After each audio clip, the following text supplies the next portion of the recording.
On the night Enough. Clara Vale turned 20, You know the her rules. mother told the new driver to take Get her in to the the family's car private mountain immediately. retreat. Eleanor said it was only a quiet weekend away from the press, just before Clara attended her first board meeting with the voting rights her father had left her. But when the sedan entered a rain-soaked mountain road, Elias Ward noticed the lead SUV had turned off the approved route. The radio crackled with static. One black SUV sealed the road ahead. Another pressed close behind them. Clara whispered, "That's my mother's security team. You have to stop." Elias did not raise his voice. He pulled her down behind the seat and said, "Security teams do not block both exits of the person they are paid to protect." Then he reversed the sedan and turned onto a narrow maintenance road he had memorized while reviewing her route 3 days earlier. Are you sure they didn't When Clara see asked us? who he really was, I'm so Elias kept his scared. eyes on the storm-dark road. "I'm only a man who knows one thing," he said. "The moment someone takes away your right to say no, it is no longer protection." Clara Vale had spent most of her life being delivered somewhere, to school in black sedans with tinted windows, to charity galas beneath chandeliers that made everyone look more polished than they truly were, to private dinners where older men smiled at her as if they were already deciding what kind of future she should have. At 20, Clara had learned that wealth could make every door open except the one that mattered most, the door that led to a life chosen for herself. That morning, rain clouded the glass walls of the Vale estate, softening the view of the manicured grounds and the distant gray water beyond them. Clara stood in the entrance hall with a leather satchel hanging from one shoulder, her chestnut brown hair loosely tied back and already escaping around her face. She was slim, pale from too many late nights in the industrial design studio, and wore a simple dark sweater, faded jeans, and white sneakers instead of the tailored clothes her mother preferred for public appearances. Her expression was calm if someone looked quickly, but anyone who stayed long enough would notice her fingers tightening around the strap of her bag. Her mother, Eleanor Vale, stood near the marble staircase in a cream silk blouse and a charcoal skirt that fell perfectly below her knees. At 52, Eleanor carried herself with the precision of someone who had spent decades walking into rooms where doubt had to be defeated before a single word was spoken. Her dark hair, streaked lightly with silver at the temples, was pulled into a clean, low knot. Her face was elegant, controlled, and almost unreadable, except when she looked at Clara. Then something softer appeared, buried beneath the caution. "This is Elias Ward," Eleanor said. "He will be driving you from now on." The man standing by the front doors did not look like any chauffeur Clara had seen before. Elias Ward was tall, broad through the shoulders, and built with the quiet solidity of a man who had done physical work his entire life. He wore a faded brown canvas jacket over a pale blue work shirt, dark work pants, and worn leather boots. His short gray hair was cut close. A light, weathered beard framed a face marked by deep lines at the brow and eyes, not from anger but from years of watching places where danger could arrive without warning. His gaze met Clara's only once, steady and respectful, before he looked away. He did not smile to make her comfortable. He did not flatter Eleanor. He simply nodded. "Miss Vale." "Clara is fine," she said. Eleanor's eyes shifted toward her. "The car is waiting." Outside, a black sedan sat beneath the circular driveway canopy. It was expensive, quiet, and polished enough to reflect the rain. Elias did not open the rear door. Instead, he walked around the vehicle. Clara watched from the steps as he crouched beside the rear tire, pressed a gauge against the valve, then moved toward the front bumper. He ran 2 fingers beneath the lower edge, studied the wheel wells, and looked briefly toward the small security camera above the garage entrance.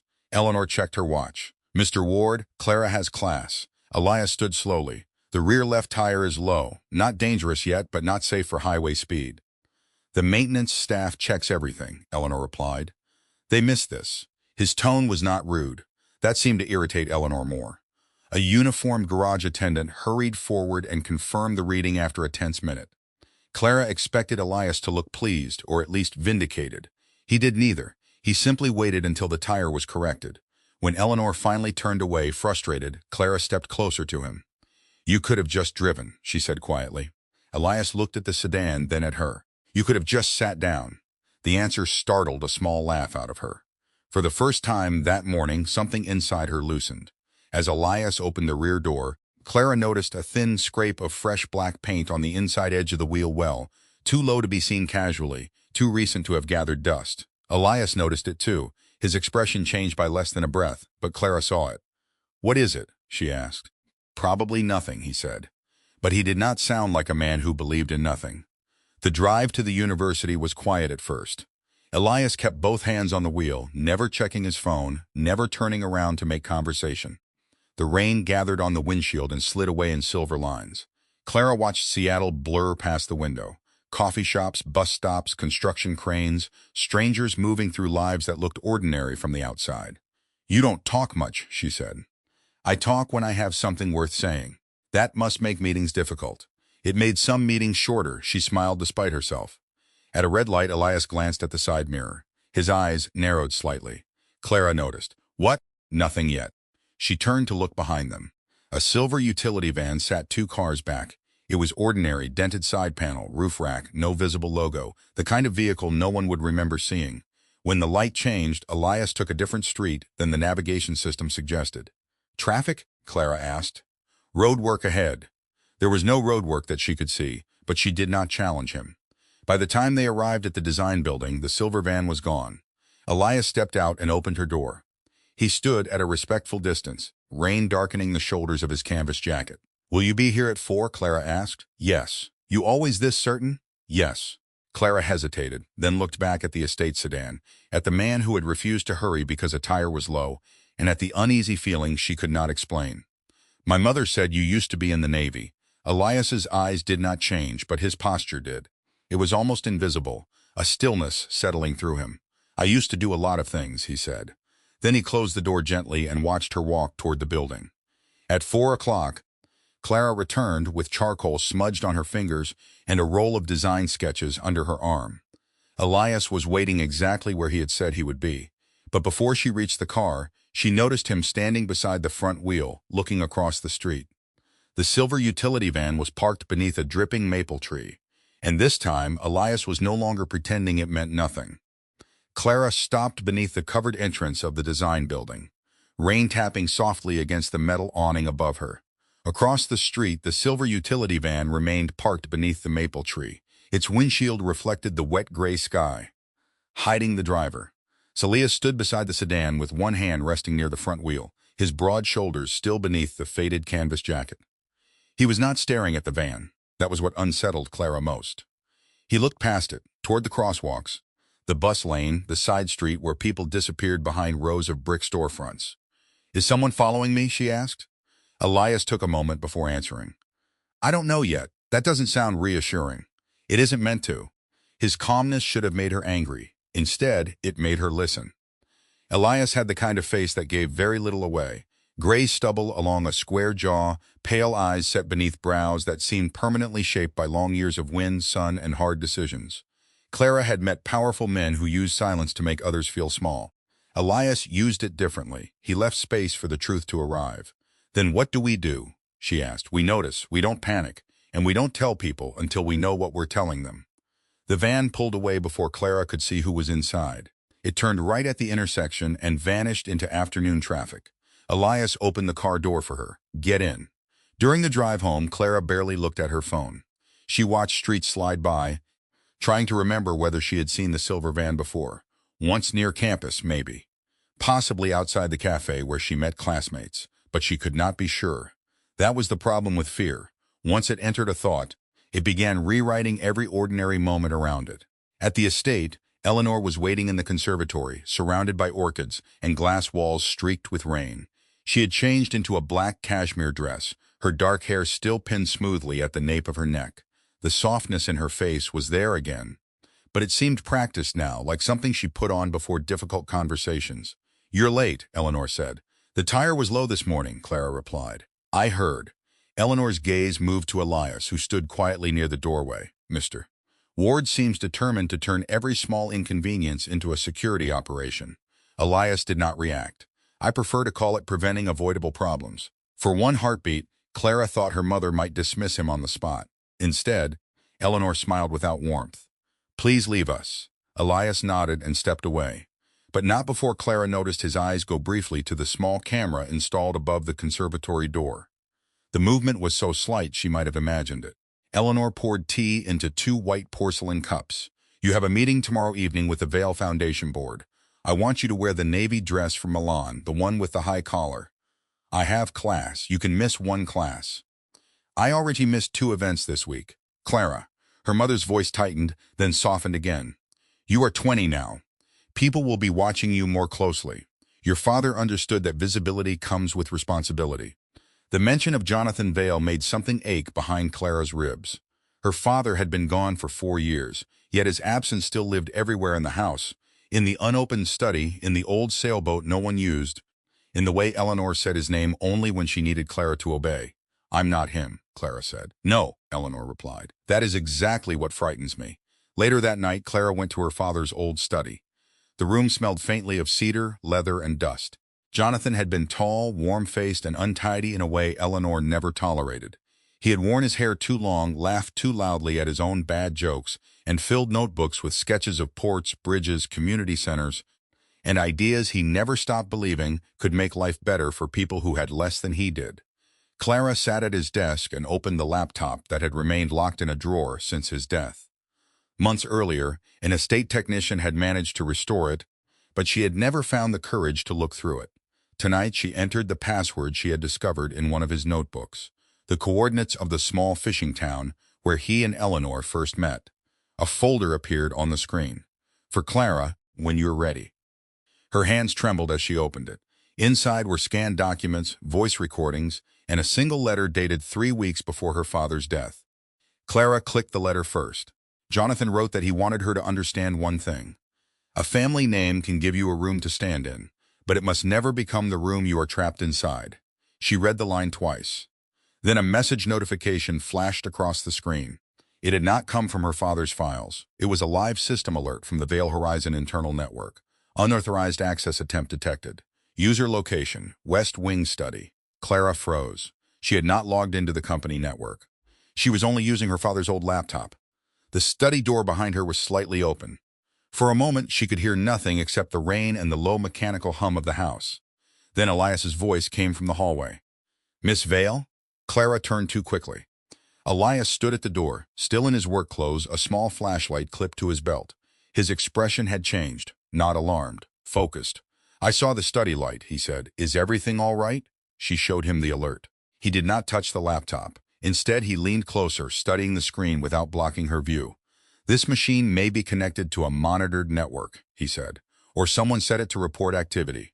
Someone in this house? Maybe. Clara felt suddenly young in a way she hated. My mother? I don't know. The answer hurt more than a lie would have. Elias looked toward the hallway, then back at the screen. Save what you found. Don't email it. Don't upload it. Copy it to something that stays with you. I don't have anything. He reached into his jacket pocket and placed a small unopened USB drive beside the laptop. It was plain black, unmarked. You should, he said. Clara stared at it. Do you always carry those? No. I bought it at the pharmacy this afternoon. That was such an ordinary explanation that it almost made her laugh. Almost. She copied the folder while Elias stood near the door, not watching her files, not asking what her father had written. His restraint felt like a form of protection. When the transfer finished, Clara closed the laptop. At the bottom of the screen, one document remained unopened. It was titled Vale Harbor, Emergency Authorization Protocol. Before she could click it, footsteps sounded in the hall. Eleanor's voice drifted through the darkened corridor. Clara, are you in there? Elias stepped back from the door. Clara slipped the USB drive into her pocket, closed the laptop, and looked at the unopened file one last time. For the first time, she understood that whatever her father had left behind was not merely a memory, it was a warning. The next morning, Clara woke before the alarm, the black USB drive still resting beneath her pillow like something alive. For several minutes, she lay still beneath the high white ceiling of her bedroom, listening to rain tap against the windows and the old house settle around her. She had grown up believing the Vale estate was a place built to keep danger outside. Now every quiet hallway felt less like shelter and more like a carefully managed silence. At breakfast, Eleanor sat at the far end of the table with a tablet beside her untouched coffee. She wore a soft gray suit, her dark hair pinned low and neat, her expression composed enough to make concern look like authority. Clara watched her mother scan messages from executives while a housekeeper placed fruit and toast between them. You'll attend the foundation reception tonight, Eleanor said without looking up. I have plans. You had plans. This is more important. Clara held her mother's gaze. Important to who? For the first time, Eleanor's fingers paused over the screen. Clara, this is not the moment to become difficult. No, Clara said quietly. Maybe this is the first moment I'm allowed to ask questions. Eleanor's face tightened, not with rage, but fear. It passed so quickly that Clara might have missed it years ago. Now she saw it clearly. Questions can be dangerous when you don't understand the answers, Eleanor said. Clara rose from the table. Then explain them to me. But Eleanor had already returned to her tablet. Outside, Elias waited beside the sedan. His canvas jacket was darker at the shoulders from the morning rain, and the old leather of his boots carried a faint line of mud from the driveway. He said nothing when Clara got in, but she noticed he had parked facing the gate rather than the house. Where are we going? He asked. Downtown. I need to meet someone my father trusted. Elias looked at her in the mirror. Does your mother know? No. Then we don't use the usual route. He did not make it sound dramatic. He said it the way someone might say they needed fuel before a long drive. The office of Mara Chen sat above a small bookstore near the waterfront, in a brick building older than the towers around it. Mara was waiting when Clara arrived. At 41, she was slender and self-possessed, with straight black hair cut just below her jaw and thoughtful dark eyes behind narrow glasses. Her navy blouse was plain, her desk crowded with legal files and small brass figurines of cranes and bridges. She had the calm manner of someone who had spent years listening to people speak around the truth before finally saying it themselves. When Clara placed the USB drive on the desk, Mara did not touch it immediately. You found the archive, she said. You knew about it? I knew your father prepared one. I didn't know what he included. Clara's throat tightened. Why didn't anyone tell me? Because Jonathan wanted you to find it when you were ready. And because your mother believed information would put a target on your back. Did she believe that? Clara asked. Or did she want control? Mara's expression softened, but she did not answer too quickly. Sometimes people convince themselves those things are the same. Elias remained near the office door, not intruding, his eyes moving once toward the street below. Mara opened a locked drawer and removed a slim blue folder. This is the document you saw last night, she said. The Vale Harbor Emergency Authorization Protocol. Clara read while Mara explained. Her father's trust had granted Clara a protected approval right over any sale of Vale Harbor, the division her father had considered the moral center of the company. It controlled the ports, shipping routes, and thousands of jobs tied to coastal towns. No board vote could complete the sale without Clara's written consent. But there was an exception. If Clara were certified as temporarily unable to participate because of a medical crisis, coercion, or mental incapacity, her approval power could be transferred for 72 hours to her legal guardian, Eleanor. Clara stared at the page until the words blurred. He made this to protect me, she whispered. Yes, Mara said. Your father was worried about kidnappers' coercion, public pressure.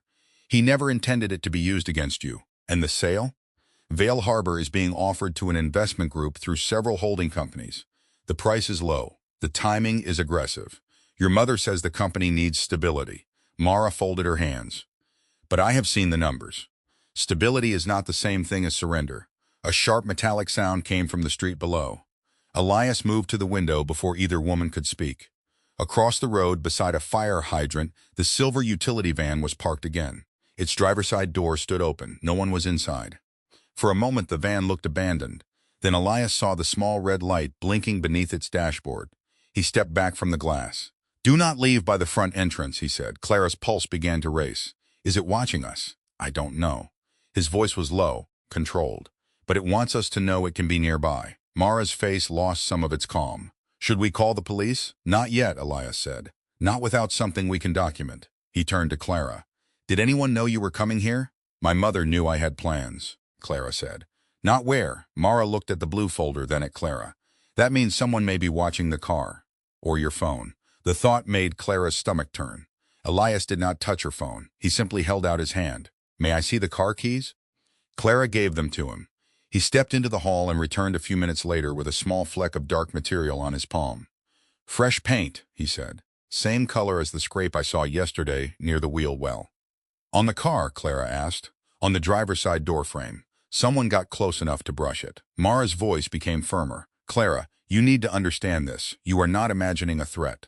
But you also cannot accuse anyone without proof. Clara looked down at the emergency protocol. For years, she had assumed her mother's control was merely suffocating, a habit born from grief. a family flaw everyone was expected to tolerate. Now it had a legal mechanism, a timetable, a financial incentive. She closed the folder. "I don't want to run," she said. Elias watched her carefully. "That is not the same as staying exposed." "I know." Clara took a slow breath. "I want evidence." For the first time that day, something almost like approval touched Elias's weathered face. "Then we start by making sure they don't know what you know." When they left through the back stairwell, the silver van was gone. But on the sedan's rear bumper, just above the rainwater, Elias found a tiny black magnetic case fixed beneath the metal lip. He did not remove it. He looked at Clara, then at Mara. "Now," he said, "we call someone who can preserve this properly." Sheriff Owen Hart arrived 23 minutes after Elias made the call. He came alone in an unmarked county SUV, not because the situation was small, but because he understood how quickly too many uniforms could turn a private threat into a public spectacle. At 58, Hart had a square, weather-browned face, close-cropped white hair, and the steady build of a man who still split his own firewood. His left knee stiffened when he crossed wet pavement, the permanent result of an old rescue accident in the mountains, but nothing about him moved carelessly. He greeted Elias with a brief nod that carried history without inviting questions. "You found it?" Hart asked. Elias pointed beneath the rear bumper.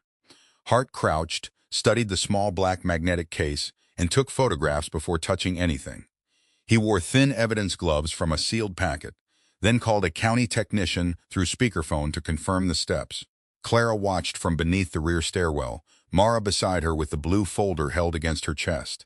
The tracker was removed, bagged, labeled, and entered into Hart's case log. None of it looked dramatic. That was what made Clara believe it mattered. No one was shouting. No one was promising justice. They were simply making it harder for someone else to deny what had happened. Hart looked at Clara.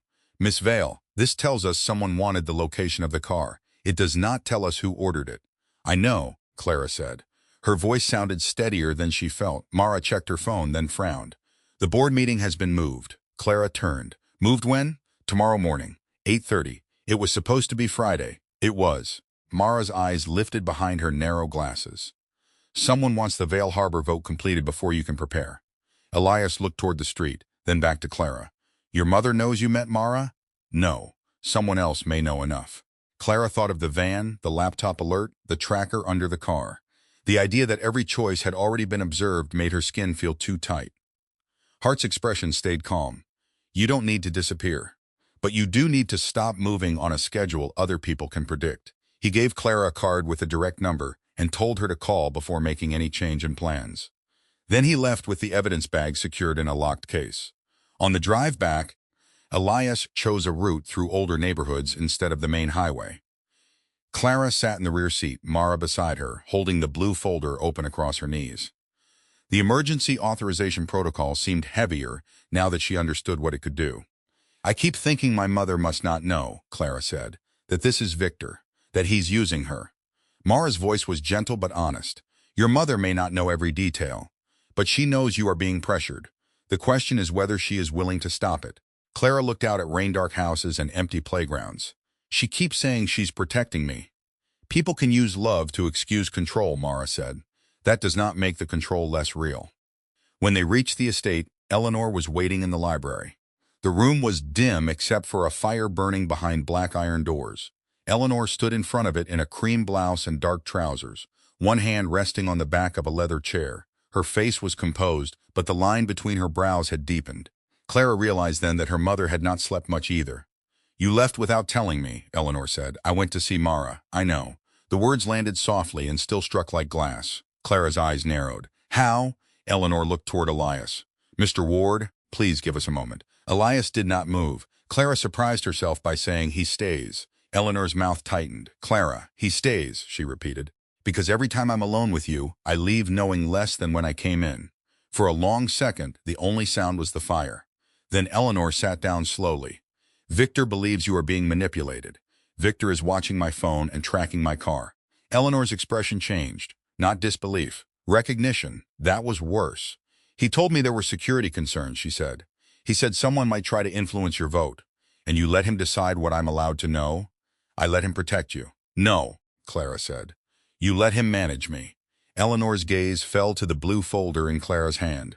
Her shoulders lowered as if some invisible weight had finally become too heavy to carry. Your father wrote that protocol after a threat against you when you were 16, she said. A letter came to the house. No one told you because we were afraid. Clara's anger stumbled into confusion. I thought it was gone, Eleanor continued. I thought Victor was only using it to delay the meeting until we knew who was watching you. Elias spoke for the first time. Then why move the board vote up? Eleanor looked at him with open dislike, but she answered Clara. Because the company is bleeding. Because if Vale Harbor collapses, people lose jobs, pensions, homes. Because I have spent 4 years holding together everything your father left behind while everyone waited for me to fail. Her voice cracked on the last word. It was not theatrical.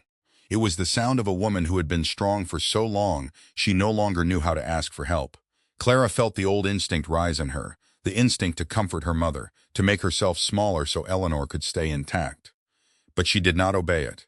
Then tell me the truth, Clara said. Not the version that makes me easier to control. Eleanor looked away. That was answer enough. Later, in the garage, Elias checked the sedan in silence while Clara sat in the passenger seat. The estate grounds had gone dark except for the security lamps along the drive. Somewhere beyond the hedges, rain moved through the trees. You were right, Clara said. About what? She knew more than she admitted. Elias tightened the cap on a tire gauge. Knowing is not the same as choosing. Clara looked down at her phone. What do we do now? Elias was quiet for a moment. Tomorrow they'll expect you to appear at the foundation reception tonight, then leave for the mountain retreat in the morning. My mother's retreat. Victor's route, Elias said. Clara felt fear twist in her stomach. You think they're going to take me somewhere? I think they want you somewhere you cannot speak for yourself. He closed the hood gently. And I think the next move has to be yours. Clara stared through the windshield at the wet drive leading toward the gate. For most of her life, every car had carried her toward a destination chosen by someone else. This time, she would choose the road. I'll go to the reception, she said, and I'll let them think I'm doing exactly what they want. Elias looked at her, the lines in his face hardening with concern. That can work, he said, but only if we prepare for what comes after. The rain kept falling. Somewhere in the dark, a vehicle passed beyond the estate walls. Clara did not turn to look, not yet. The foundation reception began beneath a ceiling of glass and steel, where rainwater glowed in soft lines against the city lights. Clara arrived in the navy dress Eleanor had chosen, but she wore it differently than her mother intended. There was no necklace, no polished smile, no effort to look like a careful extension of the Vale name. Her chestnut hair fell loose around her shoulders, and though her hands were cold, she kept them still at her sides. Elias waited near the entrance in his faded brown canvas jacket, looking out of place among tuxedos and silk gowns. He was not pretending to belong in that world. Clara had begun to understand that this was one of the reasons he seemed stronger than the men who did. Mara had already sent copies of the tracker report, the board schedule change, and the Vale Harbor documents to Sheriff Hart and 2 independent trustees. Hart had not promised a rescue. He had promised something more useful. Every message, location, and decision would be documented. Eleanor crossed the reception floor toward Clara, elegant in a dark green gown, her silver-streaked hair gathered at the nape of her neck. For a moment, she looked less like the chairwoman of Vale Horizon and more like a tired mother who had forgotten how to ask her daughter to stay close without turning it into an order. You came, Eleanor said. You expected me to. I hoped you would. Clara searched her mother's face. Those are not always the same thing. Before Eleanor could answer, Victor Sloan appeared at her shoulder. At 46, Victor had the smooth, controlled appearance of a man trained to seem harmless. Dark hair combed precisely back, pale blue eyes, a clean jaw without a trace of stubble, and a black suit fitted too perfectly to be comfortable. He spoke to staff with quiet politeness, but Clara had noticed that people moved faster when he entered a room. Fear, she realized, did not always need to raise its voice. The car is ready whenever Miss Vale wants to leave, Victor said. Clara looked beyond him through the glass doors. A black SUV idled beneath the awning. Another waited at the curb behind it. Where am I going, she asked. The mountain house, Eleanor said. Just for the night, you need rest before tomorrow. Clara's heart thudded once, hard enough to hurt. Victor's smile barely changed. We have arranged everything for your comfort. No, Clara said. You have arranged everything for my silence. A few nearby guests turned their heads. Eleanor's face drained of color. Victor lowered his voice. Miss Vale, this is neither the time nor the place. It is exactly the place, Clara replied. You wanted witnesses. So do I. At that moment, Elias's phone vibrated. He glanced at the screen and the steadiness in his face tightened. Sheriff Hart had sent a single photograph. It showed the silver utility van parked behind the reception building. The rear doors were open. Inside were printed route maps, a portable radio jammer, and a folder labeled with Clara's name. Elias stepped closer to Clara but did not touch her. "Do not get in that SUV," he said quietly. Eleanor heard him. "What is this?" Clara looked at her mother, and the question in Eleanor's voice sounded real. Not innocent, but real enough to reveal that Victor had taken the situation further than she had allowed herself to see. Mara arrived from the far side of the room with a man beside her, Samuel Reed, 67, a tall, thin board member, with a narrow face, silver hair, and careful brown eyes that had spent decades watching powerful people disguise self-interest as duty. He had once worked beside Jonathan Vale, when Vale Horizon was still a smaller company with actual shipyards and fewer lawyers. His posture was slightly stooped, but his voice carried plainly. "Eleanor," Samuel said, "we need to speak before anyone leaves this building." Victor turned toward him. "This is an internal security matter." "No," Samuel replied. "It became a governance matter when someone advanced a vote, tracked a beneficiary, and attempted to remove her from public contact." The reception had gone still. Mara held out a tablet. "The county has preserved evidence from the tracker. The security certificate on Clara's phone traces to systems under Mr. Sloan's authority. And the emergency protocol cannot be activated while Clara is present, communicating clearly and contesting the claim." Victor's eyes moved once toward the exit. Elias noticed. "Don't," he said. It was not a threat. It was simply a word spoken by someone who had spent a lifetime recognizing the exact moment a person decided whether to run. Victor did not run. He stood very still, and in that stillness Clara understood something about him. He had never believed he would need to. His whole plan had been built on quiet rooms, frightened people, and a young woman who would accept being managed because she had been trained to call it love. Eleanor looked at Victor as if seeing him for the first time. "Did you put that device on her car?" she asked. Victor's expression remained composed. "I acted to protect the company. That wasn't my question." For the first time, his silence felt like an answer. Clara stepped forward. Her knees were unsteady, but her voice was not. "My father built that emergency protocol to protect me from being forced into a decision. You used it to try to force one out of me," Victor said. "You are too inexperienced to understand what is at stake." Clara almost laughed, but there was no humor in it. "No, I understand exactly what is at stake. My vote, my name, my freedom, and the right to be wrong without being treated like I belong to someone else." Samuel lifted his phone. "The trustees have been notified. Tomorrow's vote is suspended pending an independent audit." Victor's careful mask finally broke, not into anger but into calculation. He realized there was no clean way out. Sheriff Hart entered through the rear doors with 2 county deputies. They did not seize Victor or create a spectacle. Hart simply informed him that he was required to accompany them for questioning regarding unlawful surveillance and interference with a protected trust beneficiary. Victor looked once at Eleanor. "You asked me to keep her safe." Eleanor's eyes filled, but she did not look away. "I asked you to protect my daughter," she said. "I did not ask you to take her life apart." After Victor left, the room exhaled. Clara expected triumph. Instead, she felt grief. Grief for her father. Grief for the version of her mother she had spent years trying to please. Grief for the simple life she might have had if love had not become tangled with control. Eleanor approached her slowly. "I was afraid," she said. "I know. I thought if I kept every door closed, nothing could take you from me." Clara looked toward the rain-dark windows. "But you almost did." Eleanor nodded once. There was no defense left in her face. 6 months later, the Vale Harbor sale had been canceled. Malcolm Vane resigned before the audit finished, and the board approved a new independent oversight structure. Eleanor stepped away from daily control of the company while the investigation continued.